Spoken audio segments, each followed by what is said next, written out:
All right, it is 11 a.m. Eastern, so we will get started. Welcome everyone to our Pure Earth's first Twitter Spaces event.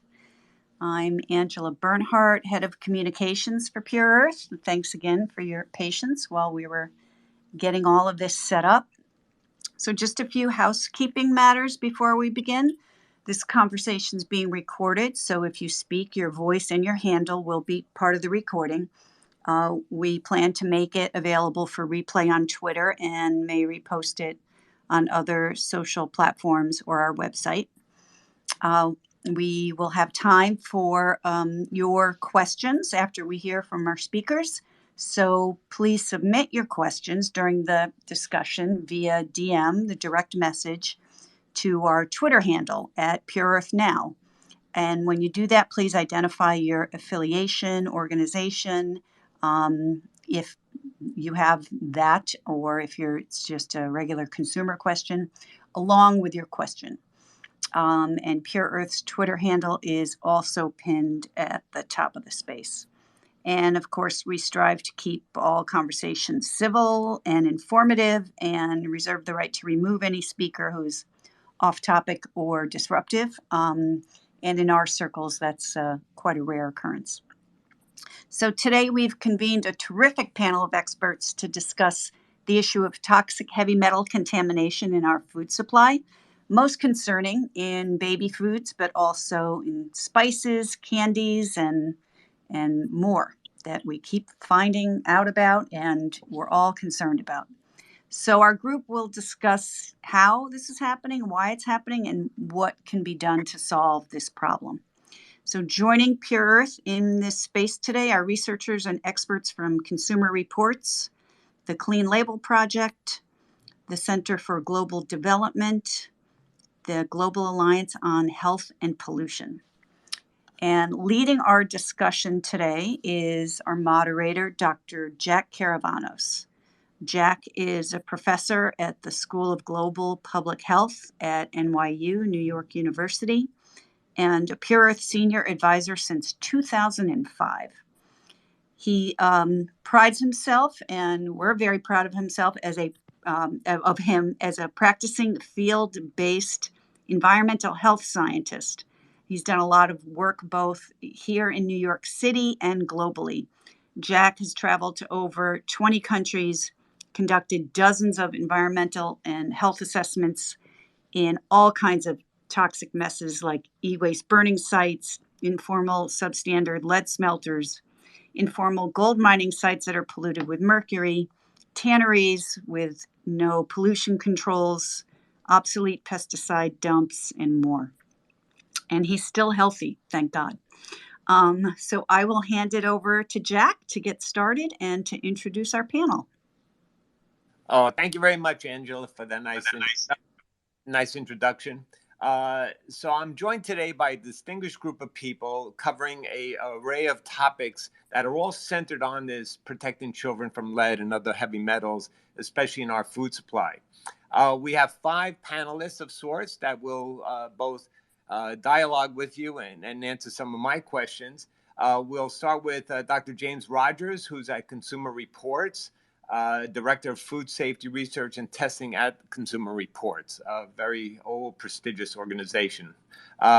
Jackie Bowen is the Executive Director of the Clean Label Project. I think you could sort of figure out Clean Label, how she fits into some of this. It would be fun to hear from her.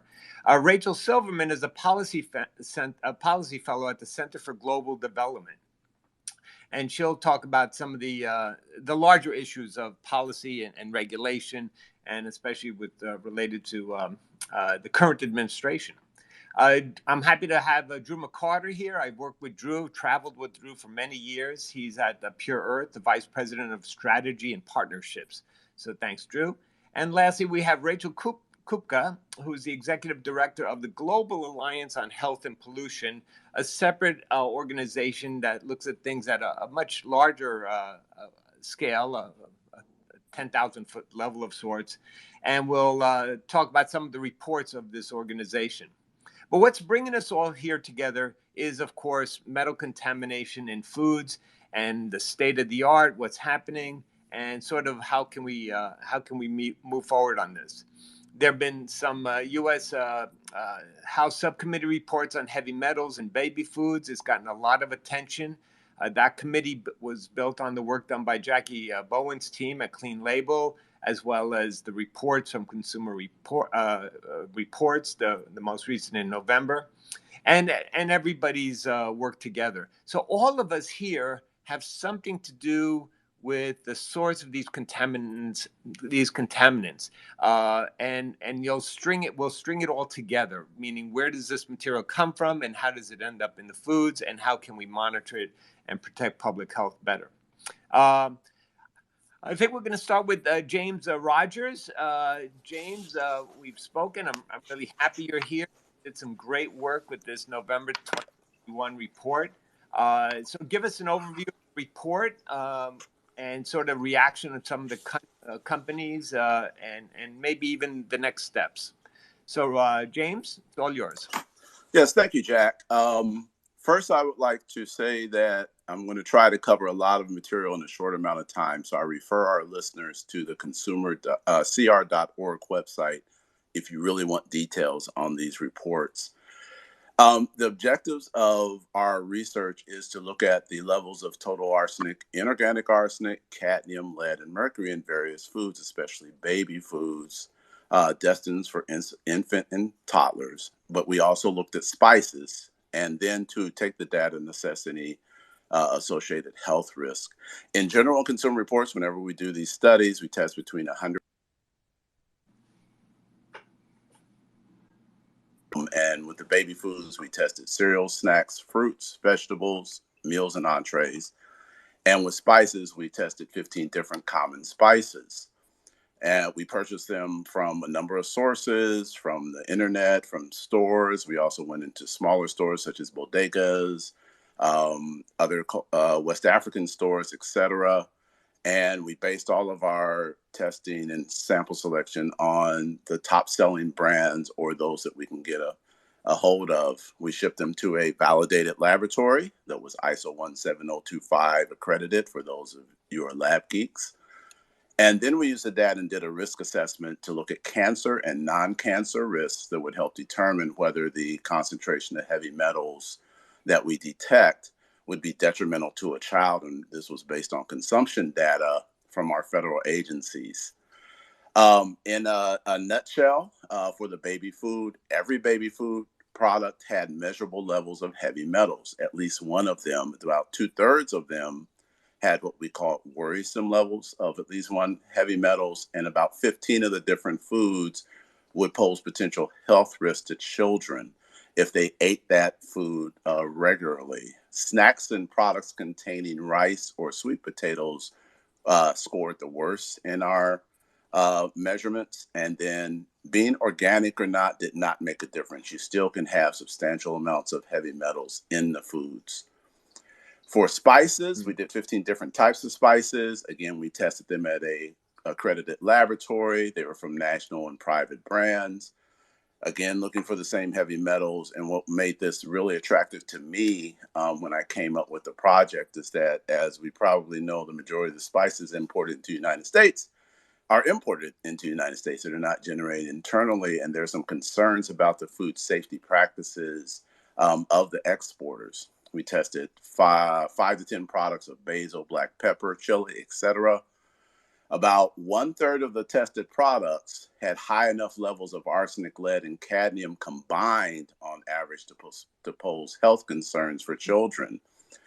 2 of the herbs, thyme and oregano, had levels that we consider concerning. And in 31 products, 31 different spices, had levels of lead that were so high that they exceeded the maximum amount that any child or anyone should have during the day. There's no predictor, whether they come from the little bodegas or from the large producers, whether they're labeled organic or packed in the USA. The good news is that there are some spices that did well in our tests. And so consumers do have options. So that's a general overview of our testing. But why we think this is important at Consumer Reports is that food production and consumption is international. We can see that in the recent recall of infant formula due to bacterial contamination. It's an international recall now because that formula was made in the United States and shipped overseas. In reverse, as we've seen, that the United States can be affected with food safety issues from other companies, especially when they're importing foods from these countries. And that one of the other concerns we had is that we may be getting the best spices, for instance, the best lots. So it makes us wonder, well, what is the local populace where these spices are being grown and manufactured, whether they're being exposed to, because they may be exposed to lots that are unacceptable to the export market. Also, a point I wanted to make is that heavy metals are additive. One of the criticisms that we've gotten is that we're detecting such small amounts in the products, and our risk assessments do demonstrate sometimes lower risk and exposure to these heavy metals. But we think this is misleading. We at Consumer Reports have tested water, tap and bottled water, baby food, juices, spices, and all can have potential issues with heavy metals. So I would like you to picture a child that's exposed to those heavy metals eating meals, every meal. In the case of spices, multiple spices in one dish. In many cultures, the first solid food is the parental food that would contain these spices. Add in the possible environmental sources of heavy metals. And for some children, that would be air. And then add in the time, add in their lifetime. And so then I think that gives you a concept of how large a problem this potentially could be for many children around the world. So we think this is an important issue. And we're glad to support any efforts to try to reduce the amount of heavy metals in children's foods. Jack, you asked about the reaction of the companies. In many cases, the regulatory agencies make the testing of their products the responsibility of the producers. And so we are dependent on the companies to actually make sure to provide products that are safe for us and for our children. What Consumer Reports does is we will provide the results of our testing directly to a company on the products that they make with their results. And we add the method and we talk about what we're intended to publish. And so we do try to get the reaction of companies to our testing results. Most of the companies will acknowledge that there could be issues with their products. All of the companies tend to say that their products are safe as produced. For a few companies, they will start requiring their suppliers to have a program for controlling or testing for heavy metals before they export to the United States or before they give ingredients for the final product. A small number say they test products in their manufacturing plants for heavy metals before releasing them into to consumers. Some producers will take contaminated products off the shelf. We saw this with a few manufacturers that stopped producing rice-based infant cereals that have had problems with arsenic.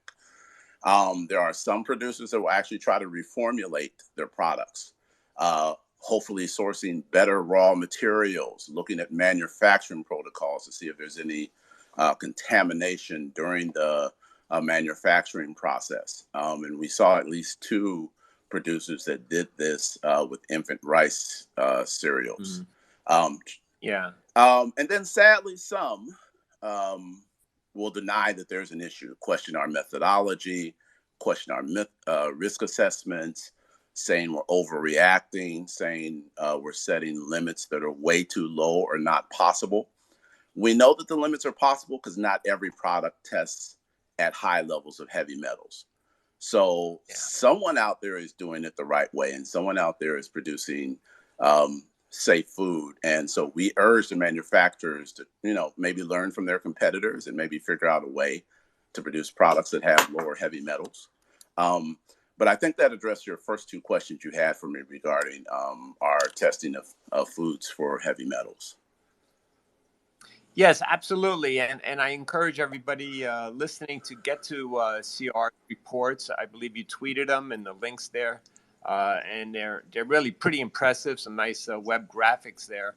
It's a challenge. And you use the word safe several times. And even in the toxicological community, there's some debate on exactly what are the effects at different levels of development for kids in utero as well as adults.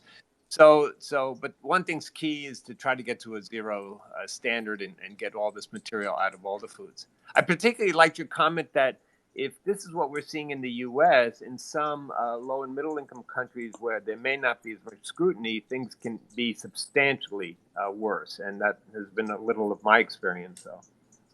So thanks so much, James, for a good presentation there. Hey, is any of this stuff on the label? Well, I think we all know the answer is no. But the Clean Label Project has done some great work in the past, and now they're moving into this area of toxins. And with us is Jackie Bowen, who will describe sort of the mission of Clean Label, and they started doing baby food testing. So, Jackie, can you tell us about Clean Label and some of the challenges? Hi, Jack. Thank you. Can you hear me okay? Yes, perfect. Perfect. So, Clean Label Project, we're a national nonprofit with the mission to bring truth and transparency to consumer product labeling. Let's be honest, marketing departments can do a really effective job at selling comfort and security. Go into any grocery store, find me one product that you pick up off the store shelf that says on the product, this product is entirely meh. Frankly, listen, it doesn't taste very good. And we used the BPA lined packaging so we could extend the shelf life. But listen, a little endocrine disrupting chemicals never hurt anybody. At the end of the day, this type of information around industrial and environmental contaminants, things like heavy metals, pesticides, and plasticizers, are not things that would show up on a product label. These are contaminants, they're not ingredients. And because of that, it's one where consumers would never know about it. And the only way to avoid them is by brands, progressive brands, voluntarily choosing to think about food safety differently. For the most part, the food safety regulatory fabric in America is largely focused on microbiological and pathogen contaminants, things like E. coli, salmonella, listeria, things that contribute to vomiting, diarrhea, or worse within 24 to 72 hours. But what we see is that consumers are increasingly concerned about how the food that they eat and the consumer products that they use are linked to long-term chronic disease, things like cancer and infertility. We see things play out in mainstream media, stories like levels of glyphosate, the active ingredient in Roundup, in America's best-selling breakfast cereal, levels of heavy metals in best-selling baby foods, levels of BPA leaching from America's favorite sparkling waters into the finished product. Here's the thing. These products are largely compliant in the court of law. In the court of public opinion, it's a totally different story. So what we do at Clean Label Project, it's a matter of watching what it is that consumers care about most. Compliance with federal law, frankly, that's table stakes. That's the minimum expectation. Nobody says, congratulations for not necessitating a recall today. So for us at Clean Label Project, the true north is meeting and exceeding consumer expectation when it comes to safety for themselves and their family. You made so many good points there. I think many of us hope that some of these labels, and it's a label of organic, and the scrutiny of USDA is really protecting us. But I am always shocked at how little sometimes these compounds are tested, especially the plasticizers. So while microbiology and salmonella gets a lot of attention, these sort of chronic poisons, you're absolutely right, seem to often just be swept under the rug because they just don't know how to handle it. But fortunately, I think we're sort of moving. We're getting some attention, and of course, this conversation will bring out more attention to some of this. So thanks so much, and we'll have time at the end, by the way, for everybody to chat at the same time. So anything else you want to comment on, Jackie, or? Well, as it relates to baby food, just because that has been the primary focus of what we're looking to talk about here, Clean Label Project, we did a study it was originally in 2019. We did a study and we actually published it in the academic peer-reviewed journal, Science of the Total Environment. We tested over 500 of America's best-selling baby foods, as well as 91 of America's best-selling infant formulas. We tested them. Our publication, we published it based on lead and cadmium data only. But we also tested for pesticides, plasticizers, acrylamide, phthalates, and a few other things. But what was interesting there is that, just consistent with, the previous speaker, is there's certain ingredients for children that are known to be of elevated risk. Rice being one of those, and another one being root crops. The thing is that so many of these, vegetables, especially, have other nutritional, components that are especially important for health. But I think one of the things that's really important here is that when we're talking about children's health, the World Health Organization says that the first 1,000 days of life are critically important to long-term health and wellness of a child. And so often it is that, that the optimum immune and brain system development are formed during that first 1,000 days. And those 1,000 days start from pregnancy through the age of 2. And one of the things that's important for Clean Label Project is we're looking to shift that narrative around that definition of baby food. Because if we're talking about baby food, then we need to talk about the food that's being fed to both pregnant women, infants, children, and lactating mothers, if we truly want to pull in and make sure that what we're feeding America's most vulnerable populations covers that entire first 1,000 days. Yes. And what about, maybe in a sentence or two, organic labeling? Are parents that are committed to, of course, their health of their children, and really shop exclusively organic? I mean, there's clearly some benefits, but why don't you straighten out the audience on that issue? Yes, when it comes to organic, I will say this: after testing hundreds, if not thousands, of certified organic products, I can absolutely say that the organic promise of less exposure to pesticides absolutely holds true. However, the USDA National Organic Program Standard is largely silent when it comes to heavy metal contamination. Because of organic's use of ingredients like brown rice syrup as an alternative to genetically modified sugar sources, and because of the use of conventional compost, these are possible contributors to the elevated heavy metals that you see in certified organic products. Yeah. Okay. Well, there's so much more to talk to you about this, but let's hear from some of the other panelists, and we'll come back to some of the issues, especially priorities. Hey, Drew, good to have you on. Thanks for joining us. We've traveled a lot over the years. We've seen where this material is, how it's contaminating our food supply and how it gets in there. Pure Earth has done a lot of work. We're not really a food protection NGO of sorts, but why don't you tell us about some of the observations you found, and also some of the reports that we produce over the years that are related to this? Sure. Thanks, Jack. And can you hear my voice all right? Yes, very good. Thank you. Oh, great.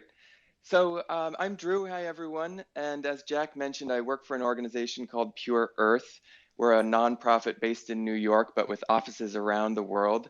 And our work really exists at the other end of let's call it a toxic thread that really weaves all of the people around the globe together. And Jackie and Jim have done a great job educating us about what's being found at the consumer end and in countries that do a lot of food testing.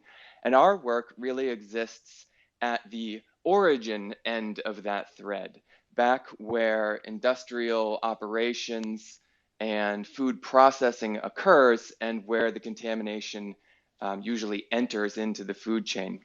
But going back to provide a little bit of background, Pure Earth has been around for about 23 years now. We started off essentially kind of chasing emergencies around the world. People would get in touch with us saying, we have this toxic contamination disaster in our town. Can you help us come clean it up? And we did a lot of cleanup projects in the early years. In the last 15 years, we have been developing a global database of toxic hotspots. So basically, we're doing a lot of remediation projects. Drew, you're getting electronic on us. Can you maybe move to a window or something?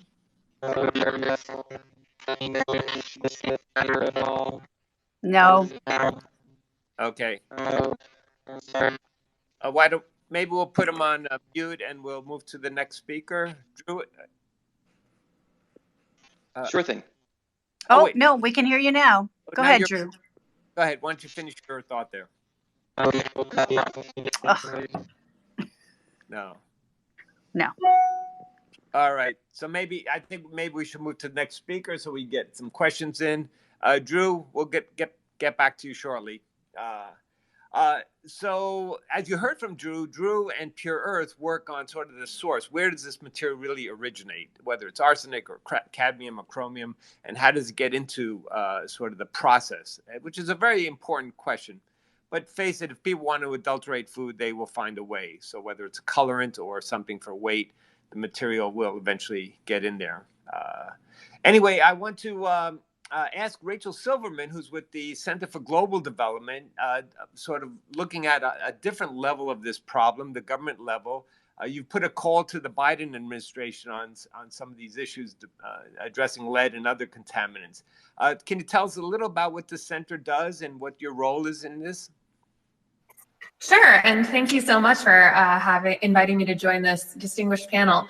So I work for the Center for Global Development. We are a nonprofit, nonpartisan, independent think tank in Washington, D.C., and we work on a wide range of issue areas that both affect the global commons, our resources, threats, and opportunities for all of us around the world, and also issues that specifically affect the poor living in low and middle income countries.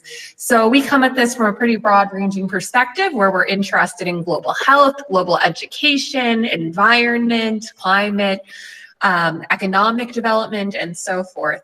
And I will be honest that until pretty recently, I come from a global health perspective. Many of my colleagues come from a global education perspective. We did not realize how big a problem international lead poisoning was. And we recently saw figures produced by UNICEF and Pure Earth and IHME about the scope of the problem, and we're frankly just horrified that we didn't know, that it wasn't being addressed, that it wasn't part of what was top of mind in low and middle income countries and addressing sort of the biggest health and educational challenges. So to put some kind of orders of magnitude behind it, you know, we're talking right now about protecting children in the US, and of course it is completely unacceptable every time an American child is poisoned by lead. But for context, we're actually doing a pretty good job macro level of protecting American children from lead poisoning. We have about maybe 2 to 3% of children who have elevated blood levels above the CDC blood reference level at any given time. Obviously, that's unacceptable that any child would be subject to lead poisoning. But if you compare that to the international picture, the reports coming out from Pure Earth, from UNICEF, from IHME suggest that it's possible about half of all children in low and middle income countries are poisoned by lead above these reference levels. I mean, that is just an enormous scope and scale, and it's mostly not on the radar of governments to do anything to address it, except maybe at a macro level or in response to specific scandals. So we see in the American food supply that lead contamination can slip through the cracks of the regulatory regime. We also know that internationally, the US FDA, CDC are relatively strong regulatory bodies, and they have a relatively high level of capacity to do food safety and consumer safety testing. And even there, we see these problems slipping through the cracks. But in many countries, these regulatory apparati are more or less non-existent. There might be on paper some regulations that say you cannot have lead in these food products, but if there's no enforcement function, if it's a weak state capacity, it might not actually be true in practice. And I think, you know, Rachael Kupka can talk a little bit more directly about what Pure Earth has found at the country level, but we see just appallingly high levels of lead contamination in spices, in other food products, and then on the other side in children's blood. So, you know, we think this is one of the more urgent global challenges out there to face. It's completely neglected, and it's great that we're to finally be getting some international attention on this issue. And we're hopeful that the Biden administration can be a really strong advocate for this cause, because they have put so much energy and effort into addressing lead poisoning at home in the United States by addressing the problem of lead paint and lead pipes. So I'm hopeful, but there's a lot to do, and really the scope of the challenge is very daunting. I'll pause there. Oh, thank you very much. And you said some very important things there, and I want to highlight two things. One is your last few comments on paint and water, lead in water. You're right. The U.S. has done amazing things. The blood leads have come crashing down, but there's no way we could get to zero or near it without addressing this last little bit of lead poisoning coming from other sources, which is very elusive. You know, sometimes the first 95% are easy to get to, and that last 5% needs a lot of work. And that's where we are with lead in other media, including foods and other environments.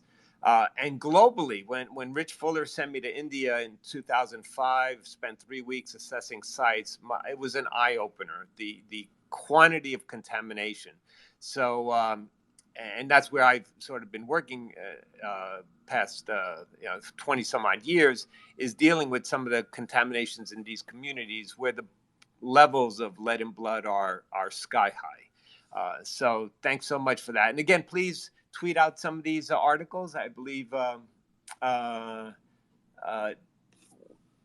who was that? I think Jackie, I may have not asked you to please tweet the reference to that article about in the Science for the Total Environment. So Absolutely, will do. Yeah, thanks so much.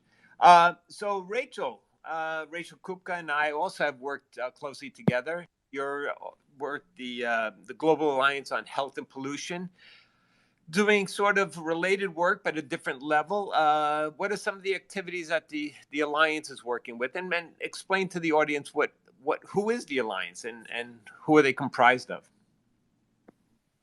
Thanks, Jack. Pleased to be here. So the Global Alliance on Health and Pollution is a collaborative body. We're actually a Swiss NGO, and we're made out of about 65 plus members and many more observers that are advocating globally for resources and attention and solutions to pollution problems. So we were founded actually by Pure Earth and the European Commission, World Bank, and many other agencies, including several UN agencies and ministries of environment from about a dozen low and middle income countries to really start advocating for this issue.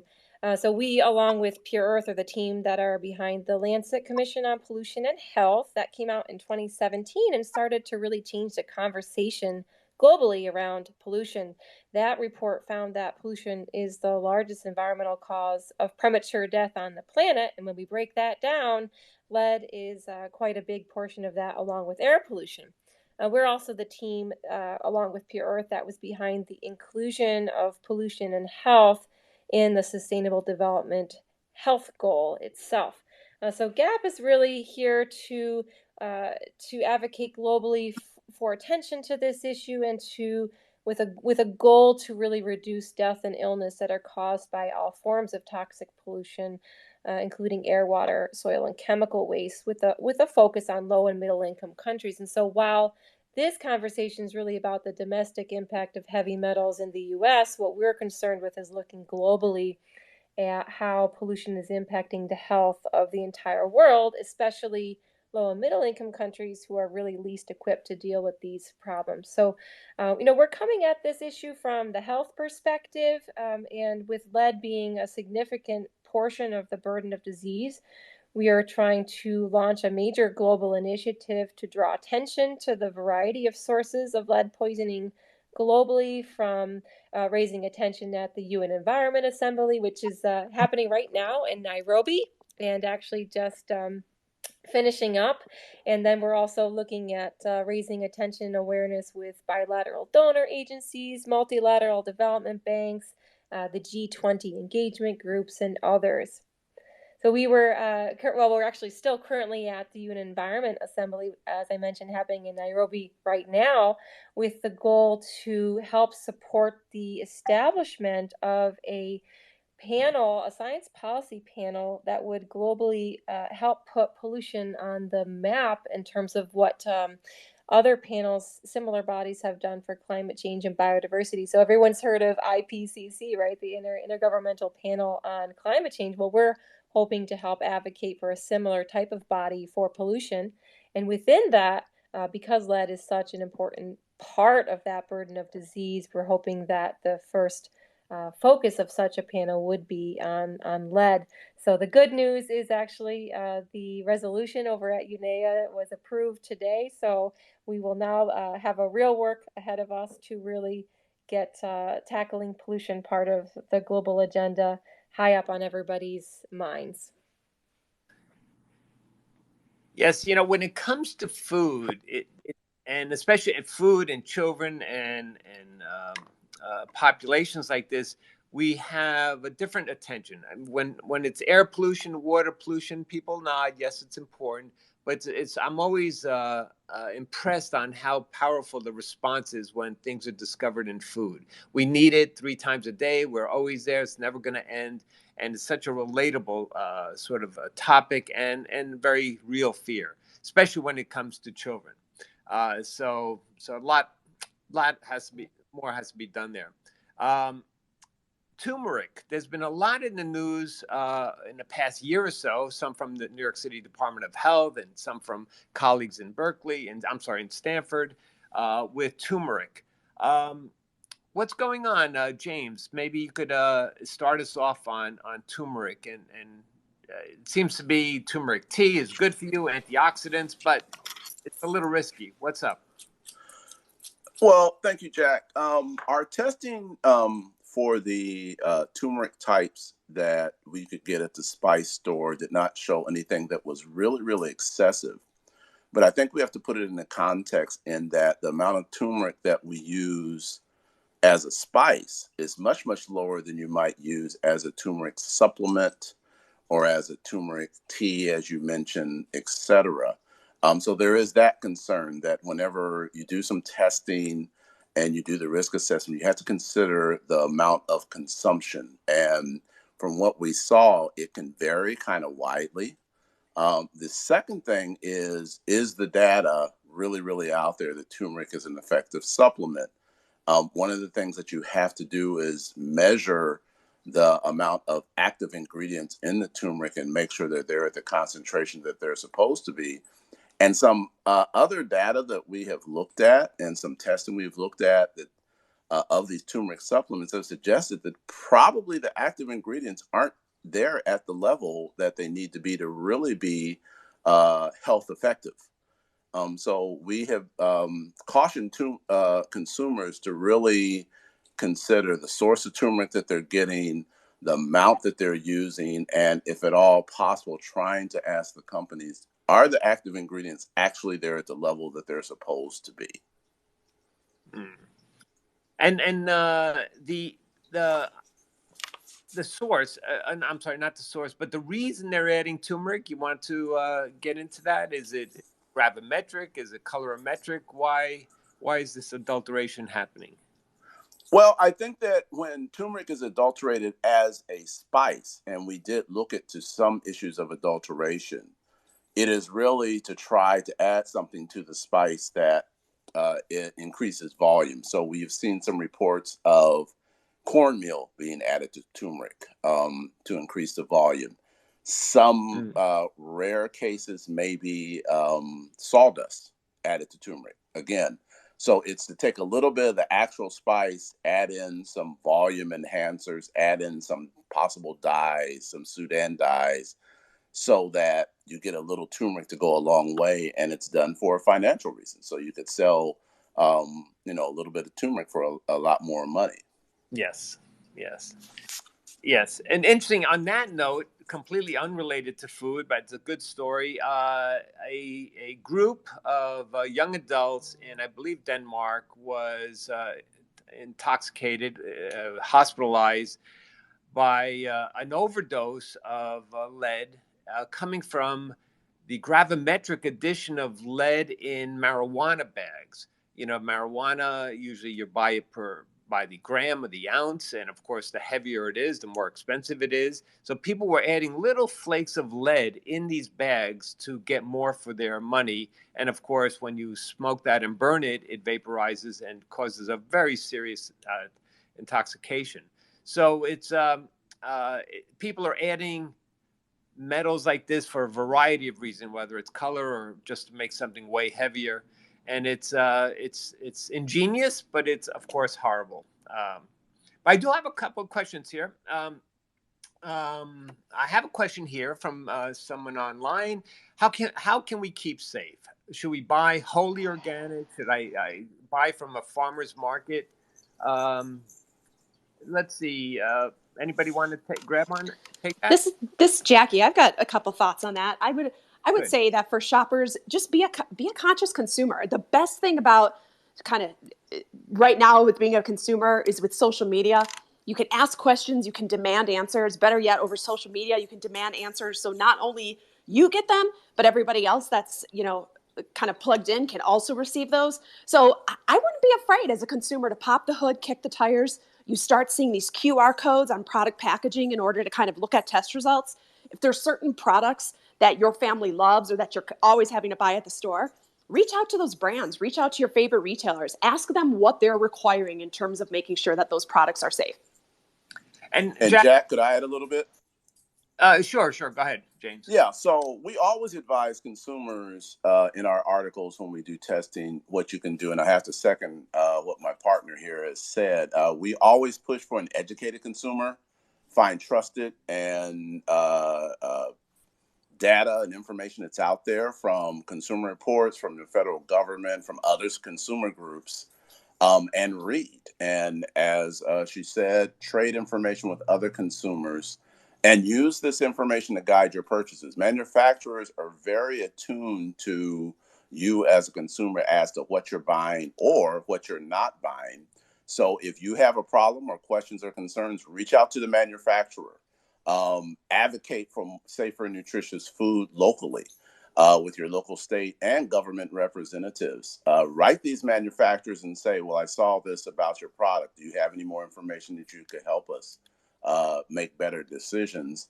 And then we've also said, like for spices, some very simple things. Grow your own spices. There are certain spices, I think I mentioned this, like basil, oregano, and thyme, that you can grow your own, dry them down. There's some guidance out there on how you can do it. And as I mentioned, don't bring spices back from travel abroad because, again, we don't know what the safety level is of those spices. Yeah, that's very good advice. So let me be clear. Jack? There really is no test a homeowner or concerned parent can do to quickly answer the question, is this spice toxic? Does it have elevated levels? What is your question again? I'm sorry, Jack, you broke up. There's no test a consumer can do on their spices right now. So it's really these are very complicated chemical testing that you would have to do. You would have to find a lab that's willing to do that for you. Onesie, twosie type of testing tends not to be too attractive to a lab. But if you can find a lab that, number one, is a certified lab for testing for heavy metals and does testing for food, you could possibly send your food there for testing. But it's kind of difficult as a consumer to find testing for heavy metals in food. Water is a little bit easier if you're worried about your water, your home coming out the tap, or if you have a well. There are some places that will take your water samples for testing. But food, it still tends to be a little bit difficult to get testing done. Yeah, and I like your advice about growing your own. I saw the data on thyme, and I was rather shocked. And it is easy enough to grow and fun for the kids and everybody, the whole family. I'd like to ask Jack? Silverman about pushing regulators. I mean, should we take over and just protect ourselves? To what extent should the government be doing this? To what extent should the UN be doing something more involved? The FAO, the Food and Agriculture Organization of the UN. Any thoughts about the next steps there? Yeah, I mean, look, I think we do need to protect ourselves at the kind of import level, and that's obviously that is in my view one of the checks and balances of the overall system that will help keep our supply safe. But at the same time, I think it helps to attack this from multiple dimensions and multiple angles. So it's one thing to try and control imports. It's another thing to say, okay, let's go to the source. Let's go to where these products are originating, because it's not just harming us, it's harming everyone. And it would be great if it's not just that we catch unsafe products before they reach Americans, but if we also can catch them before they reach Bangladeshis and Indians and Georgians and Armenians. So there's clearly work to be done in tracing the supply chains, understanding when we do find contaminated products, where that contamination is coming from, undertaking a kind of supply chain investigative effort, talking to regulators, talking to the manufacturers. I think there's not always awareness of the dangers of lead adulteration. The Food and Agriculture Organization, I think it would be great if they were more involved in the standard setting, but ultimately this is going to be down to country level regulators. That said, we can do more with supporting them. We can be better international partners, helping them understand what to look for, what kind of testing to do, providing equipment and training on how to test samples and find adulterated products and what to do if and when they find them. So there's clearly an international agenda here about supporting local regulators, but ultimately it has to come down to the local regulatory level in the countries both that are receiving the food products and also where they're originating. Yes. And as we all know, getting all these countries to agree on lockstep on a process can be very challenging, but there's hope there. I'm hoping, I believe. Drew, hopefully you're back and you have a good signal, but I have a question to you. There's a question about testing children for these metals. How complicated is it? What to expect? I know you've done a lot of testing globally and coordinated that. So why don't you tell us about testing blood and children for these contaminants? Yeah, thanks, Jack. And can you hear me all right now? Yes. Great. Thank you. I'll answer that question. Before I do that, I just want to double down on what Rachel just said about the need for supply chain tracking and source control. Because as Dr. Rogers pointed out at the very beginning of this conversation, testing and rejecting products at the consumer end can only go far. A company's product that's rejected could be relabeled and sold in some other country, and we just do just a tiny amount of testing, so there's no way that we could catch everything. So when we're talking about solutions, there are things the consumer can do, there are things that a government can do, but ultimately the macro solution to this is source control, because that's where this contamination first enters the food chain, and it's not enough to prevent it from just being in the U.S. food chain. It needs to be prevented from being in anyone's kitchen table. Mm-hmm. So on testing, though, fortunately, testing people's exposure to is relatively easy and relatively inexpensive, particularly when compared to other chemicals. It can be quite difficult for some chemicals, but for lead, you can test blood. And the concentration of lead in someone's blood is a very good indicator of the amount of lead that they're exposed to and the amount of lead poison that they're subject to. There are field test kits that allow you to test children or anyone really. They're about the size of a shoebox. They cost a couple $1,000s, but then each test that you administer for one person costs about $7. So it's not free, but compared to any other kind of biological testing, it is both very portable and very efficient and inexpensive. And what that means is that lead is one of the best understood chemicals in the world.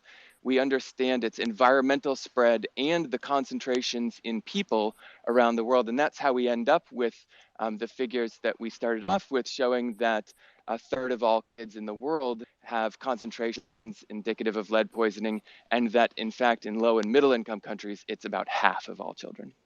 Yeah. And Drew, on the same note there, why is PE so focused on lead? How did we get there? Yeah, it's been an interesting evolution. We started working on a really broad basket of chemicals. We had a really wide scope. We would work on radiation issues, pesticides, all sorts of different heavy metals. But over the last decade, we have been scouring the globe looking for contaminated sites and investigating them, finding out what kinds of chemicals are present and what the prevalence of different chemicals is in the environment, and how much communities around these sites are being exposed. And of all of the chemicals that we looked at, lead just kept showing up again and again. In fact, I think we've now assessed close to 6,000 sites around the world, and at least a third of them are contaminated with lead. Yeah. It's by far the largest contaminant that we see in the world. And then, so it's not only the prevalence that concerns us, but also that there really is no safe threshold of exposure to lead. So as Jack knows better than anyone really, in toxicology, there's something called a dose response, which means how your body responds to different doses of a chemical or a contaminant. And at lead, your body responds basically above zero. So any amount of lead that you're exposed to induces a negative health outcome for you. So not only is lead super prevalent, not only are the levels in children very high, but we know exactly what that's doing to kids, and what it's doing is causing permanent brain damage. Yeah. So, I mean, it'd be great to do this market survey of open markets worldwide or in LMICs, et cetera. I mean, is any of that happening? And maybe, Drew, why don't you comment, and then I'll bounce it over to either Rachel or one of the other panelists about a larger study. And I know, James, you can't tell us what's your next project, but would be wonderful to really get a comprehensive study. So, Drew, what's the market study all about? Sure. So with generous funding from a number of foundations and charitable organizations, we are launching what we call a rapid marketplace survey in 25 countries. And the idea of this is to increase the global understanding of which products are contributing to lead exposure. So right now, there are products and environmental media that we know. Sorry, getting a lot of typing noise on the line here. There are some products that we know contribute to lead exposure. We know that lead-based paint contributes, the informal recycling of car batteries contributes. We've heard a lot about spices. There's different types of cookware that contain lead. But there are also there's anecdotal evidence that there's a number of other products that contribute, but there isn't great understanding of the relative contribution between these things. Is paint worse than batteries? Are batteries worse than ceramics? What about painted mugs? There's all sorts of things. So we are going to marketplaces across 25 different countries, buying products, testing their lead concentrations, and trying to synthesize all of this into a more comprehensive understanding of what's dangerous, which is more dangerous than something else, so that consumers around the world in low, middle, and high income countries can make more informed decisions. Yes. And Rachel Bowen, I'm sorry, Jackie Bowen, James, any mega studies that you know of or would like to launch? This is Jackie. I would say just a couple things of what we've been talking about so far, and would be that when we're talking about lead and heavy metal contamination, one thing that's important to note is that, and there's still that typing in the background. One thing that's important to note is that, I don't believe that, especially here in the US, that we have any baby food manufacturers that are intentionally peppering their products with these heavy metals.